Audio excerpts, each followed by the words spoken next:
श्रीमद्भागवत महापुराण दशम स्कंध अध्याय 17 कालिया के कालिय दह में आने की कथा तथा भगवान का व्रजवासियों को दावानल से बचाना।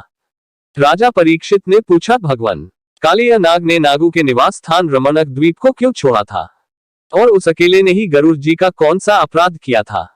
श्री सुखदेव जी ने कहा, परीक्षित पूर्व काल में गरुड़ जी को उपहार स्वरूप प्राप्त होने वाले सर्पों ने यह नियम कर लिया था कि प्रत्येक मास में निर्दिष्ट वृक्ष के नीचे गरुड़ को एक सर्प की भेंट दी जाए।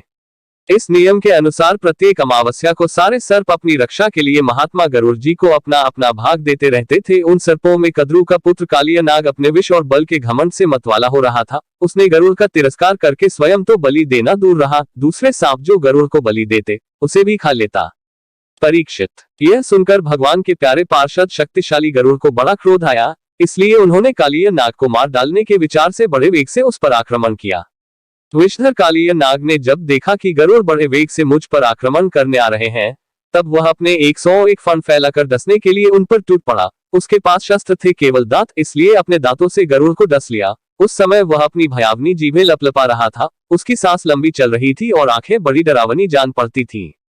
ताक्षर्यनंदन गरुड़ जी विष्णु भगवान के वाहन है और उनका वेग तथा पराक्रम भी अतुलनीय है।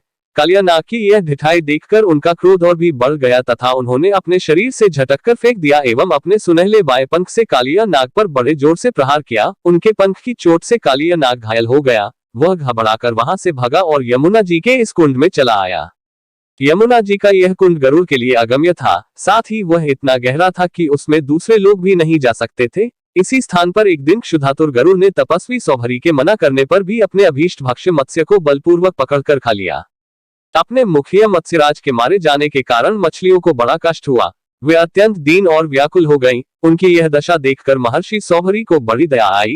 उन्होंने उस कुंड में रहने वाले सब जीवों की भलाई के लिए गरुड़ को यह शाप दे दिया, यदि गरुड़ फिर कभी इस कुंड में घुसकर मछलियों को खाएंगे तो उसी क्षण प्राणों से हाथ धो बैठेंगे। मैं यह सत्य सत्य कहता हूँ।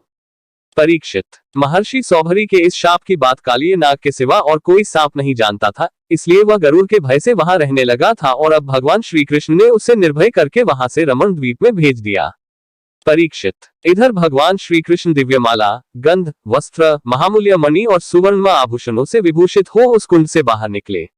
उनको देखकर सबके सब ब्रजवासी इस प्रकार उठ खड़े हुए जैसे प्राणों को पाकर इंद्रियां सचेत हो जाती हैं। सभी गोपों का हृदय आनंद से भर गया। वे बड़े प्रेम और प्रसन्नता से अपने कन्हैया को हृदय से लगाने लगे। परीक्षित यशोदा रानी, रोहिणी जी, नंद बाबा, गोपी और गोप सभी श्री कृष्ण को पाकर सचेत हो गए। उनका मनोरथ सफल हो गया। बलराम जी तो भगवान का प्रभाव जानते ही थे। वे श्री कृष्ण को हृदय लगाकर हंसने लगे। पर्वत, वृक्ष, गाय, बैल, बछड़े सबके सब आनंद मग्न हो गए। गोपों के कुलगुरु ब्राह्मणों ने अपनी पत्नियों के साथ नंद बाबा के पास आकर कहा, नंद जी तुम्हारे बालक को कालिया नाग ने पकड़ लिया था, सो छूट कर आ गया। यह बड़े सौभाग्य की बात है। श्री कृष्ण के मृत्यु के मुख से लौट आने के उपलक्ष्य में तुम ब्राह्मणों को दान करो। परीक्षित ब्राह्मणों की बात सुनकर नंद बाबा को बड़ी प्रसन्नता हुई। उन्होंने बहुत सा सोना और गौए ब्राह्मणों को दान दी।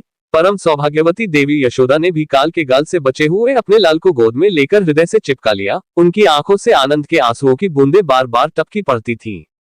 राजेंद्र, व्रजवासी और गौए सब बहुत ही थक गए थे। ऊपर से भूख प्यास भी लग रही थी, इसलिए उस रात वे व्रज में नहीं गए, वहीं यमुना जी के तट पर सो रहे।